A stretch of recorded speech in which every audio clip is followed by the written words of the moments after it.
ये शुभ होता है, ये अगर गिर रहा है समझो पेपर में प्रश्न आएगा, इसका प्रतीक है ये, समझ गए।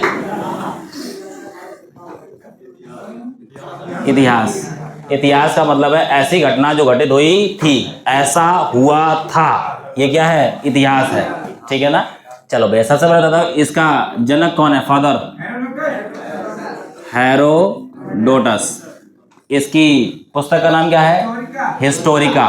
इसकी पुस्तक का नाम क्या है, हिस्टोरिका। भारतीय इतिहास का जनक कौन है, भारतीय इतिहास जनक, इसकी पुस्तक थी इंडिका। कौन है, मेगास्थनीज। कौन है, और इसकी पुस्तक का नाम क्या है, इंडिका।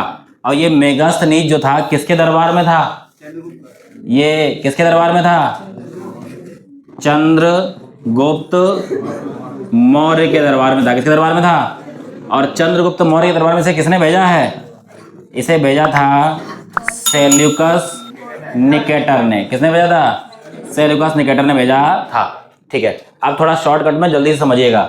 सबसे पहले अगर इतिहास की बात करें तो इतिहास बहुत बड़ा विषय है, ठीक है। तो इसे कितने भागों में बांटा गया है, 3 भागों में बांटा गया है। ये 3 भागों में सबसे पहले क्या आता है साहब, एंशिएंट, प्राचीन कालीन। दूसरा भैया क्या आएगा, मध्यकालीन। और तीसरा क्या आएगा, मॉडर्न, आधुनिक कालीन, ठीक है। ये 3 भागों में है, क्लासिफिकेशन बिल्कुल नहीं पढ़ेंगे, ठीक है ना। ये समझ लो कि ये जो प्राचीन कालीन इतिहास है, ठीक है ना, इस प्राचीन कालीन इतिहास में आप जितना भी पढ़ते हो कि भारतीय इतिहास की उत्पत्ति कहाँ से हुई, सबसे पहले तो उत्पत्ति पढ़ाई जाती है, ठीक है ना। फिर इसमें आता है कि वैसा वेद, उपनिषद, पुराण, जितने भी धर्म थे उनके बारे में पढ़ाया जाता है, ठीक है। फिर ये जो प्राचीन कालीन इतिहास है 3 भागों में बांटा है, ठीक है ना। इसमें एक पाषाण काल हो गया, ठीक है ना, मध्य पाषाण हो गया, नव पाषाण हो गया, ठीक है ना। फिर जो लिखा गया लेकिन पढ़ा नहीं गया, आधे ऐतिहासिक, इसमें आती है सिंधु घाटी सभ्यता, ताम्र पाषाण काल, ठीक है ना। और इसी में हम कह सकते हैं कि भैया इसके बाद जो आता है वो क्या आता है, ऐतिहासिक काल, लिखा भी गया पढ़ा भी गया। इसमें ऋग्वैदिक काल और उत्तर वैदिक काल, इतना किसमें आता है, प्राचीन काल में। इसके बाद धार्मिक आंदोलन होते हैं, जैन धर्म और बौद्ध धर्म। जैन मतलब उत्तर वैदिक काल के बाद क्या आएगा, जैन धर्म और बौद्ध धर्म। यानी वैदिक काल में ऋग्वेद, यजुर्वेद, सामवेद, अथर्ववेद, इन वेदों के बाद क्या पढ़ाया जाता है, जैन धर्म, बौद्ध धर्म। फिर धार्मिक आंदोलन आते हैं, जितने टाइप के धर्म है, चाहे पारसी धर्म है, ईसाई धर्म है, मुस्लिम धर्म है, ठीक है ना, इन सब के बारे में आता है, ठीक है। इसके बाद भैया बताया जाएगा फिर कि 2 ऐसे ग्रंथ हैं, एक अष्टाध्यायी पाणिनि, 22 महाजनपद बता दिए इन्होंने। एक है अंगुत्तर निकाय, इसने 16 महाजनपद बता दिए। इन महाजनपदों के बारे में बताया जाता है, ठीक है ना। ये जो महाजनपद की कहानी, इसमें एक कौन था हीरो, मगध। फिर मगध से कहानी शुरू होती है। संस्थापक कौन था, बृहद्रथ। फिर हर्यक वंश, शिशुनाग वंश, नंद वंश, मौर्य वंश, कण्व वंश, कणाद वंश, शुंग वंश, ठीक है ना। और इसके बाद आएगा कुषाण वंश। फिर गैप के बाद क्या आ जाएगा, गुप्त वंश। फिर दक्षिण भारत के कुछ वंश आएंगे। इसमें अंतिम है वो है राजपूत वंश, और अंतिम राजपूत वंश जो था वो चौहान थे, ठीक है। चौहान के साथ साथ जो आपने पढ़ा है कि चौहानों का किसने आक्रमण किया, मोहम्मद गौरी ने, ठीक है ना। तराइन की लड़ाइयां जो आपने पढ़ी हैं, वहीं से शुरुआत किसकी होती है। अच्छा, ये हो गया एंशिएंट, ठीक है ना, ये जितने भी हमने आपको बोले हैं अभी। इसके बाद 712 ईस्वी से कौन चालू होगा, मध्यकालीन, ठीक है। अब मध्यकालीन 712 से चालू होगा तो कौन आएगा, मोहम्मद बिन कासिम। मोहम्मद बिन कासिम के बाद कौन आएगा, महमूद गजनबी। महमूद गजनबी, ठीक है ना, ये वही गजनबी है 1001 से लेकर 1017 तक 17 बार आक्रमण किया है, ठीक है ना। और ये जो महमूद गजनबी था, इसके बाद कौन आया, मोहम्मद गौरी। मोहम्मद गौरी के साथ कुछ लोग आए थे, इसके गुलाम सेनापति, इसके कोई सगा पुत्र सगी संतान नहीं थी। कौन कौन भैया आया था, बख्तियार काकी खिलजी, एल्दोज, कुबाचा, कुतुबुद्दीन ऐबक। कुतुबुद्दीन ऐबक इसका गुलाम भी था और सेनापति भी था, गुलाम भी था और सेनापति भी था। इसी से इसने अपनी पुत्री का क्या किया था, विवाह किया था, दामाद और था इसके साथ में। इसलिए इसने दिल्ली किसे दी है, कुतुबुद्दीन ऐबक को। और कुतुबुद्दीन ऐबक ने भैया 1206 में किसकी स्थापना कर दी, दिल्ली सल्तनत की स्थापना की। लेकिन राजधानी कहाँ थी, लाहौर। राजधानी दिल्ली कौन लेके आया, दिल्ली का वास्तविक संस्थापक कौन है, दिल्ली का वास्तविक संस्थापक इल्तुतमिश। ठीक है। अच्छा, गुलाम वंश आया पहले, फिर कौन आएगा? खिलजी वंश, फिर कौन आएगा? तुगलक वंश, फिर कौन आएगा? सैयद वंश, फिर कौन आएगा? लोधी वंश। और लोधी वंश में केवल 3 राजा हुए। संस्थापक कौन था? बहलोल लोधी। बहुत वैसा महान व्यक्ति था ये। कितना महान था कि सरदारों के खड़े होने पर खड़ा होता था, बैठने पर बैठ, बढ़िया इज्जत देता सबको। इसका पुत्र है सिकंदर शाह लोधी। 1504 में क्या बसाया था? आगरा। अच्छा, इसका पुत्र था अंतिम राजा दिल्ली सल्तनत का, कौन था? इब्राहिम लोधी। और इसी के समय होता है भैया 1526 में पहला पानीपत। और इसमें कौन निपट गया? इब्राहिम लोधी। इस पूरे दिल्ली सल्तनत में लड़ाई में मारा जाने वाला एकमात्र राजा कौन है? इब्राहिम लोधी है, ठीक है। अच्छा, इसके बाद कौन आ गए भैया? मुगल। कौन आ गए साहब? मुगल कब आए हैं? 1526, ठीक है ना। 15 कौन आया? बाबर। 1526 में क्या हुआ था? पहला पानीपत। अच्छा, बाबर का पुत्र कौन है? हुमायूं। ये हुमायूं एकमात्र ऐसा था जिसने अपनी जो भाई थे इनके बीच अपनी संपत्ति बांटी है। इनके बाद कोई भी आएगा संपत्ति बांटेगा नहीं। क्या बताएंगे? कि हम आपस में भाई हैं, आपस में लड़ेंगे, जो जीतेगा संपत्ति उसी की होगी। चलो, हुमायूं का बालक कौन है? अकबर। हुमायूं का बालक कौन है? अकबर। अच्छा, हुमायूं के मरने के बाद कौन बैठा था गद्दी पर? अकबर। और अकबर से पहले एक और बैठा है, हेमू। कौन बैठा है? हेमू। ये भाई साहब बंगाल से लेके और कल बंगाल से कहां तक आया? दिल्ली तक। और कोई भी युद्ध हारा नहीं है, बैक टू बैक सब जीता है। अच्छा, हुमायूं के जाने के बाद फिर एक और था, ठीक है ना। हुमायूं को मार के भगाया किसने? शेरशाह सूरी ने। तो बीच में कौन आया? सूरवंश। 1540 से 1555। अच्छा, उसके बाद भैया, उसके बाद फिर वापस से कौन आ गया? हुमायूं। और उसके बाद कौन आया? विक्रमादित्य हेमू। और उसके बाद कौन आया? अकबर। क्लियर हुई बात? अच्छा, अकबर के बाद इसका पुत्र कौन था? जहांगीर। कौन था? जहांगीर। जहांगीर का पुत्र कौन था?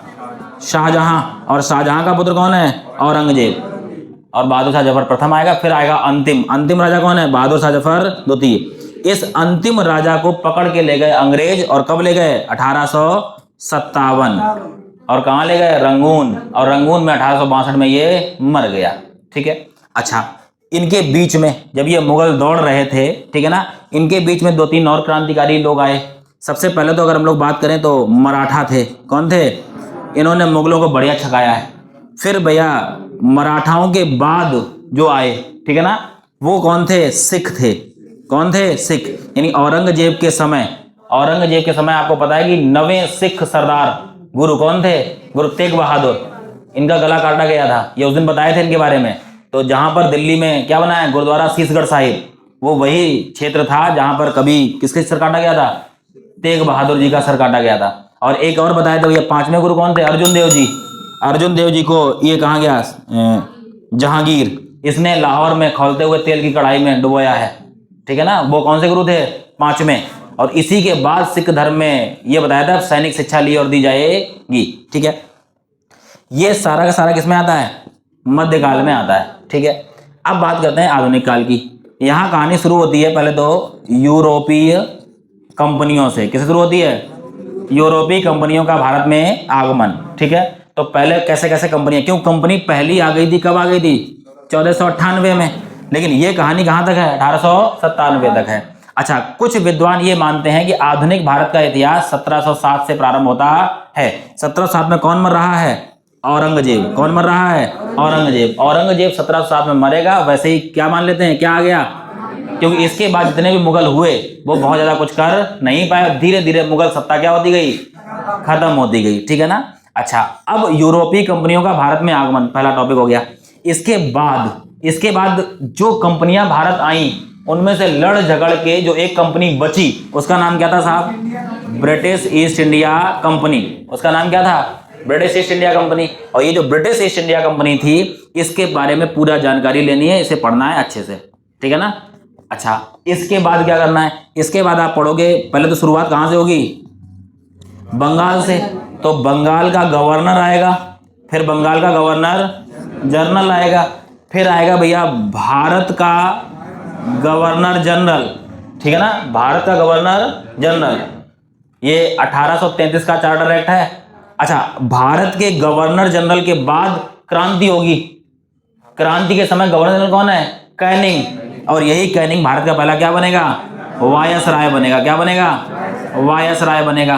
तो ये वायसराय आएंगे, ये वायसराय रहेंगे 1947 तक, ठीक है ना। और 1947 जैसे आजाद हुए, फिर आजादी के बाद पहला गवर्नर जनरल बनेगा भारत का, यानी स्वतंत्र भारत का पहला माउंटबेटन, और दूसरा अंतिम एकमात्र भारतीय श्री राजगोपालाचारी। तो ये कौन थे, तो ये कौन थे, अंतिम वाले थे। इतने में कोई समस्या किसी को? यानी कि इसके बाद का टॉपिक क्या है साहब, ये है गवर्नर जनरल, भारत के गवर्नर जनरल, वायसराय और आजादी तक की कहानी है ये, माउंटबेटन और राजगोपालाचारी। बे ऑफ पम्पलेट कौन जारी किया था, राजगोपालाचारी, ठीक है। अच्छा, राजा जी किसे कहा जाता है, राजगोपालाचारी। राजा जी राष्ट्रीय उद्यान उत्तराखंड में, पहले कहां लगता था, उत्तर प्रदेश में, किसके नाम से है, राजगोपालाचारी, ठीक है। अच्छा, इसके बाद भैया, इसके बाद इसमें आएगा भारतीय राष्ट्रीय आंदोलन, ठीक है, भारतीय राष्ट्रीय आंदोलन। इस आंदोलन में जो पहला आंदोलन था किसके द्वारा किया गया, भारतीयों द्वारा अंग्रेजों के खिलाफ किया गया। ये हुआ था सन्यासी विद्रोह। इसका उल्लेख कहां है, बंकिम चंद्र चटर्जी की पुस्तक आनंद मठ, जहां में क्या लिखा है, वंदे मातरम। वहां से कहानी शुरू होगी, ठीक है ना। फिर भाई साहब 1885 किसकी स्थापना है, कांग्रेस की स्थापना है। किसकी स्थापना है, कांग्रेस की स्थापना है, ठीक है। उसके बाद भैया बंगाल विभाजन 1905, हार्डिंग पर बम फेंका जाएगा 1912 में, शॉर्टकट में बता रहे हैं, ठीक है ना। महात्मा गांधी आ जाएंगे तब तक 1915 में, पहला विश्व युद्ध चल जाएगा। फिर महात्मा गांधी के सत्याग्रह चलेंगे चंपारण से लेके, फिर खिलाफत आंदोलन, फिर आ जाएगा 1920 में कौन सा, असहयोग। फिर 1918 में जलियांवाला बाग, 1918 में खेड़ा सत्याग्रह, 1919 में जलियांवाला बाग हत्याकांड, रोल अटैक आ जाएगा। 1924 में हिंदुस्तान रिपब्लिकन एसोसिएशन की स्थापना। फिर इसी ये आचार्य के लोग क्या लूट लेंगे, ट्रेन, तो काकोरी ट्रेन एक्शन आ जाएगा 9 अगस्त 1925। फिर महात्मा गांधी जो चौरी चौरा घटना होगी 1922 में, जेल जाएंगे 6 साल के लिए, छोड़ दिए जाएंगे, कांग्रेस के एकमात्र बार अध्यक्ष बनेंगे, ठीक है ना। फिर क्या आएगा, साइमन कमीशन 1928 में। 1928 के बाद 1928 में नेहरू रिपोर्ट आएगी। 1929 में पूर्ण स्वराज की मांग होगी। 1930, 31, 32 गोलमेज सम्मेलन होंगे, गांधी जी का डांडी मार्च होगा, ठीक है ना। उसके बाद भैया 1935 का भारत शासन अधिनियम आएगा, दूसरा विश्व युद्ध प्रारंभ होगा, व्यक्तिगत सत्याग्रह आएगा। फिर उसके बाद क्रिप्स मिशन आएगा 1942 में। क्रिप्स मिशन के बाद क्या आएगा, अगस्त प्रस्ताव 1940, ठीक है ना। फिर इसके बाद भैया विश्व युद्ध समाप्त होने से समाप्त हो जाएगा 1945 में। और फिर आएगा कैबिनेट मिशन, और कैबिनेट मिशन के बाद भाई साहब भारत में क्या बनेगी, संविधान सभा। और इसके बाद भैया भारत क्या हो जाएगा, आजाद, ठीक है। तो ये सारे के सारे किसमें आएंगे, शॉर्टकट में बताए हैं। कांग्रेस अलग से पढ़नी पड़ेगी, क्योंकि आजादी किसने दिलवाई है, कांग्रेस ने। किसने दिलवाई है, ठीक है ना। आजादी किससे आई है, चरखे से। नहीं मानते, हम मनाएंगे तुम्हें, ठीक है ना। अनेक कहने का तात्पर्य है कांग्रेस को अलग से पढ़ना पड़ेगा, पेपर में भर के प्रश्न आएंगे। कांग्रेस का पहला अध्यक्ष कौन था, पहली महिला अध्यक्ष कौन थी, पहला पुरुष अध्यक्ष कौन था, ठीक है ना। पहला अधिवेशन जो गांव में हुआ था, 2 अधिवेशन कौन से थे, 2 अधिवेशन कौन से थे जिनमें सुभाष चंद्र बोस अध्यक्ष रहे थे। सबसे युवा अध्यक्ष कौन था, सबसे बुजुर्ग अध्यक्ष कौन था, पूर्ण स्वराज की मांग किस अधिवेशन में हुई थी। इससे भाई साहब बहुत सारे प्रश्न पेपर में आते हैं, ठीक है ना। और तब की कांग्रेस, वो जो कांग्रेस थी वो कांग्रेस आज नहीं है, ये कल बता देंगे, ठीक है ना, ठीक है। इसके बाद भाई साहब लाठी रखी है, इतने में कोई समस्या। अच्छा, इसके बाद भैया ये जो आंदोलन है, ये इतने आंदोलन आएंगे। आंदोलन के बाद आते हैं जो महान क्रांतिकारी हुए हैं, ठीक है ना। इन क्रांतिकारियों के उपनाम हैं कुछ, और कुछ उपनाम ऐसे हैं जो किसने दिए। जैसे देशभक्तों का देशभक्त किसे कहा जाता है, आप पुराने वालों कहां चुल्लू पर पानी है। देशभक्तों का देशभक्त कहा जाता है सुभाष चंद्र बोस को। किसने कहा है, महात्मा गांधी ने। और सुभाष चंद्र बोस ने महात्मा गांधी को क्या कहा, राष्ट्रपिता। क्या कहा है, ठीक है ना। महात्मा गांधी किसने कहा, रविन्द्रनाथ टैगोर। और बदले में क्या मिल गया, गुरुदेव रविन्द्रनाथ टैगोर किसने कहा, महात्मा गांधी। देश बंधु कौन है, महामना कौन है, दीन बंधु कौन है, ठीक है ना। ये बहुत सारे हैं, उनको पढ़ेंगे। इसके बाद भैया, इसके बाद आते हैं नारे। एक जो सबसे ज्यादा पेपर में आता है, करो या मरो। महात्मा गांधी ने इसे फेमस किया, लेकिन करो या मरो नारा लिखा किसने था, मोहम्मद मेहर यूसुफ अली। एक आंदोलन था, अंग्रेजों भारत छोड़ो, क्विक इंडिया मूवमेंट। ये भारत छोड़ो आंदोलन का रूपरेखा, यानी इसे लिखा किसने है, यूसुफ अली ने। और इसे चलाया किसने, फेमस ने किया, महात्मा गांधी ने, ठीक है ना। इंकलाब किसने किया, दिल्ली चलो किसने कहा, ठीक है ना। जय हिंद किसने कहा। ये कई सारे टाइप के मिलेंगे। ठीक है, इसके बाद भैया सारे जहां से अच्छा किसने दिया है, बताओ सारे जहां से अच्छा किसने दिया है, पार्षद आएगा इनके नाम में, श्यामलाल गुप्ता पार्षद, ठीक है ना। चलो इसके बाद भैया, इसके बाद आएंगी संस्थाएं, ठीक है ना। जैसे अनुशीलन समिति की स्थापना किसने की है, प्रार्थना समाज की स्थापना किसने की है, ठीक है ना। थियोसॉफिकल सोसाइटी की स्थापना किसने की है, ठीक है। जैसे कि हम लोग बात करते हैं एनी बेसेंट और बाल गंगाधर तिलक, इन्होंने काय की स्थापना की है, काय की स्थापना की है इन्होंने, होम रूल लीग, ठीक है ना। ठीक है, इसके बाद भैया इस टाइप से इसमें थोड़े संस्थाएं वगैरह आएंगी, ठीक है ना। फिर प्रमुख डेट वगैरह आती है, किस डेट पे क्या क्या हुआ था। ये इतना किसमें आएगा, भारतीय राष्ट्रीय आंदोलन में आएगा, ठीक है ना। इसी से पहले या बाद में कह लो क्या होगी, 1857 की क्रांति। इससे भी भाई साहब बढ़िया प्रश्न पेपर में आते हैं। अच्छा, ये शॉर्टकट में जो बताया गया इसका तात्पर्य समझो पहले तो। ये पहला इतिहास है एंशिएंट हिस्ट्री, ये दूसरा है मिडाइवल हिस्ट्री, ये तीसरा है मॉडर्न हिस्ट्री। पेपर में इन तीनों में एज कंपेयर सबसे ज्यादा वेटेज किसका है, मॉडर्न हिस्ट्री का है। जो अगर सेपरेट सिलेबस मांगता है तो उसमें किसके टॉपिक लिखे होते हैं, मॉडर्न हिस्ट्री के टॉपिक लिखे रहते हैं, ठीक है ना। इस वजह से पहले क्या पढ़ाएंगे, आधुनिक भारत पढ़ाएंगे। अभी कोई समस्या है तो बोल दो, फिर आपके समय के ऊपर है, मुझे कोई आपत्ति नहीं है इसमें, वैसा हाँ समय लगेगा, ठीक है ना। और ये पेपर के बैठे से बहुत ज्यादा इंपॉर्टेंट अभी के लिए तो नहीं है, ये कह सकते हैं, ठीक है ना। ये दूसरा है, तीसरा ये है।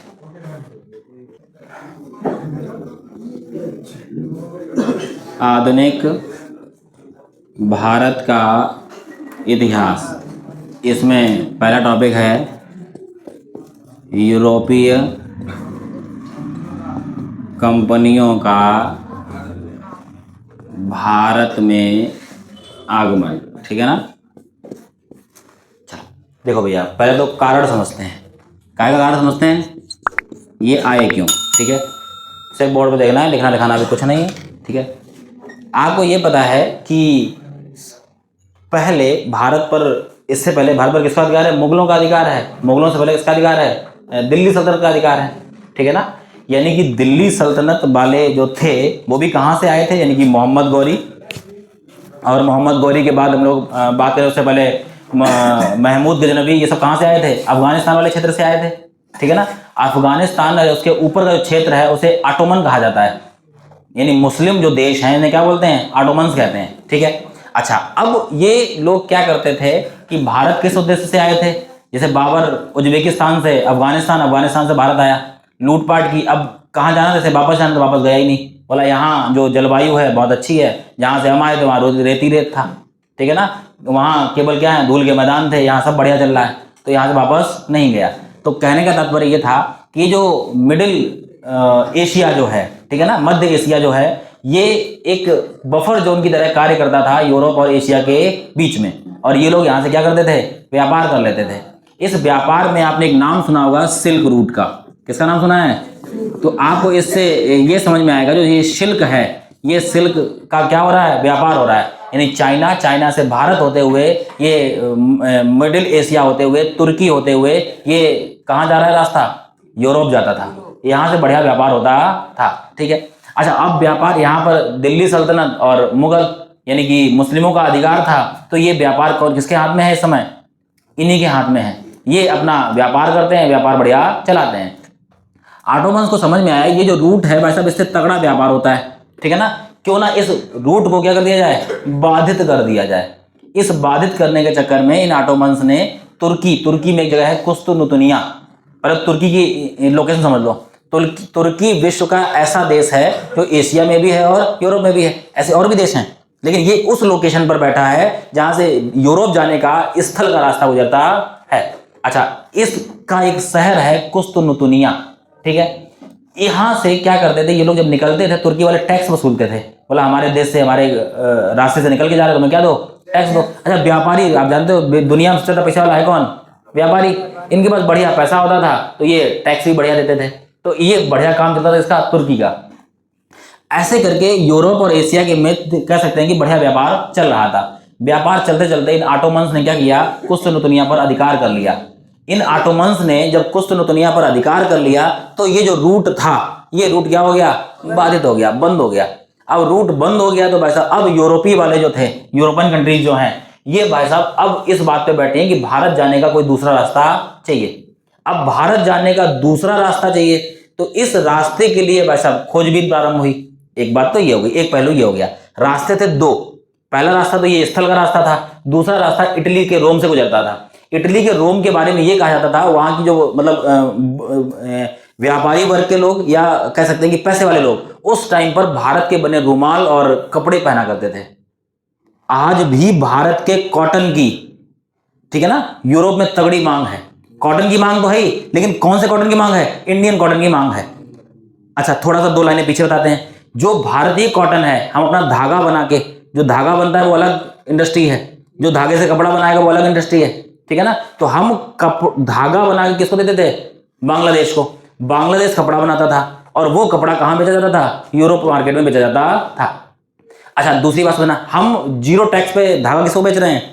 बांग्लादेश को। और बांग्लादेश का यूरोपियन यूनियन से व्यापारिक संबंध था कि कम टैक्स में इन्हें अपना कपड़ा बेचने को मिलेगा।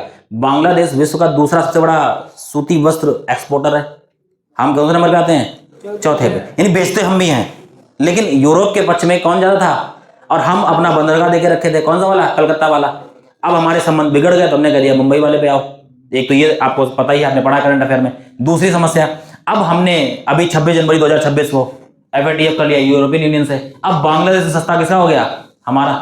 तो बांग्लादेश का जो ये कॉटन इंडस्ट्री का व्यापार था किससे? यूरोपियन यूनियन से। ये सब गड़बड़ चला गया।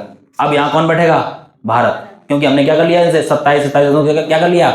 Mother of all deals, free trade agreement कर लिया। आज के दैनिक जागरण की फ्रंट न्यूज है कि USA ट्रंप महोदय ने कितना टैरिफ कम कर दिया?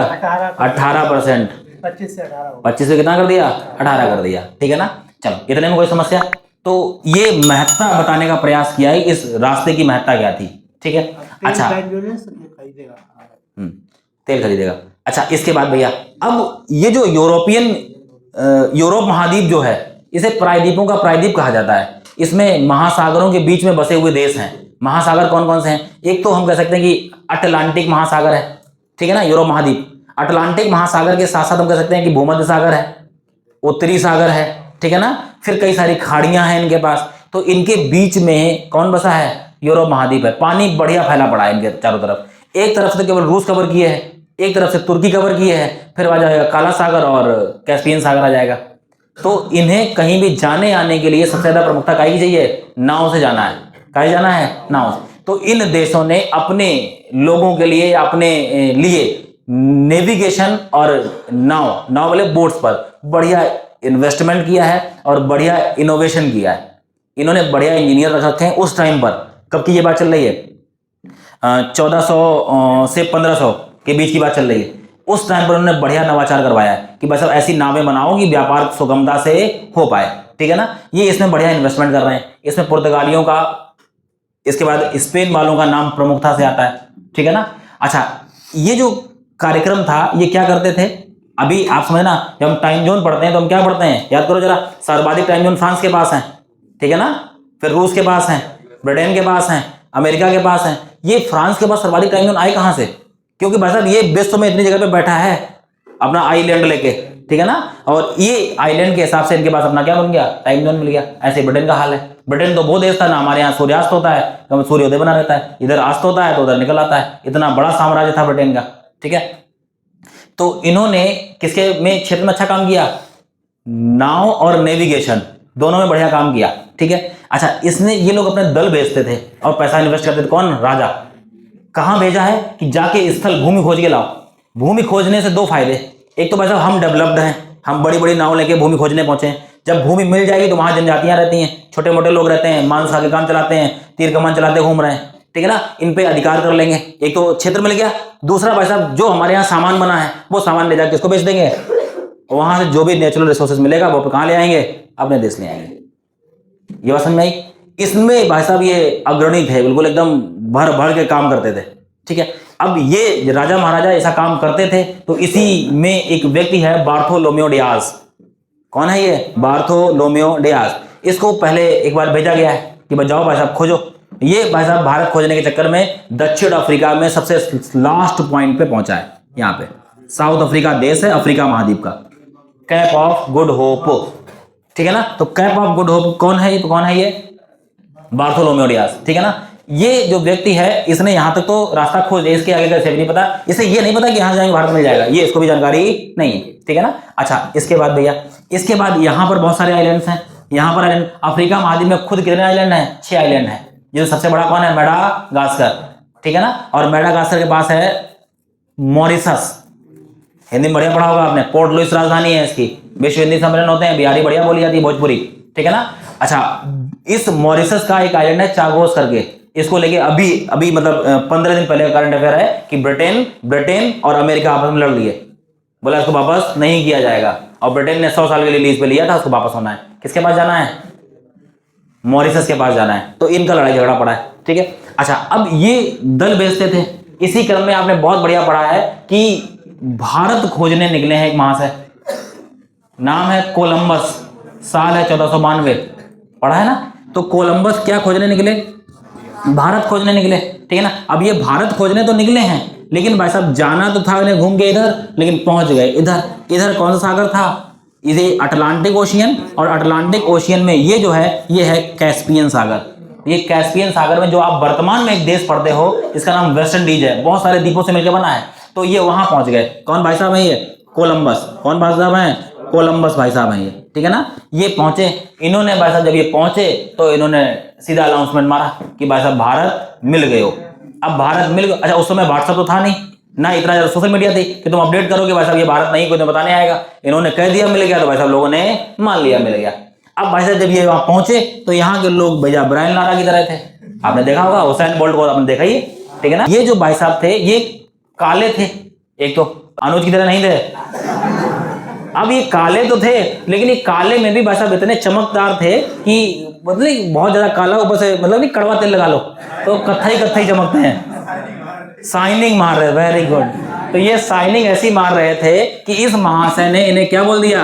रेड इंडियन कह दिया। बोला इंडियन तो है लेकिन लाल वाले हैं। इतनी बात में कोई समस्या? अच्छा, कुछ वर्षों तक विश्व यही मतलब यूरोप यही माना है कि क्या है? भारत है। अच्छा, अब फिर सुनो, जब ये नाव लेके घूम रहे हैं तब अमेरिका महाद्वीप में जनजातियां रहती हैं। आपने पिक्चर देखा, हू लल्ला हू करते घूम रहे हैं ये, ठीक है ना। कपड़े भी नहीं है इनके पास पहनने के लिए। आज वही अमेरिका यूरोप के ऊपर खोपड़ी में बैठा है, ठीक है। अच्छा, अब ये रेड इंडियन हो गए।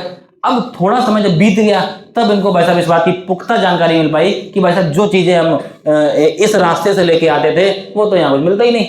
इसका मतलब ये भारत नहीं है। इसका मतलब समझो भाई साहब, यहाँ पे क्या है? भारत, ठीक है ना। ये और यहाँ पे क्या है? इंडोनेशिया। बात समझना। यहाँ पे क्या है? ऑस्ट्रेलिया। अब मोटा मोटा समझना जरा, ये क्या कहलाया?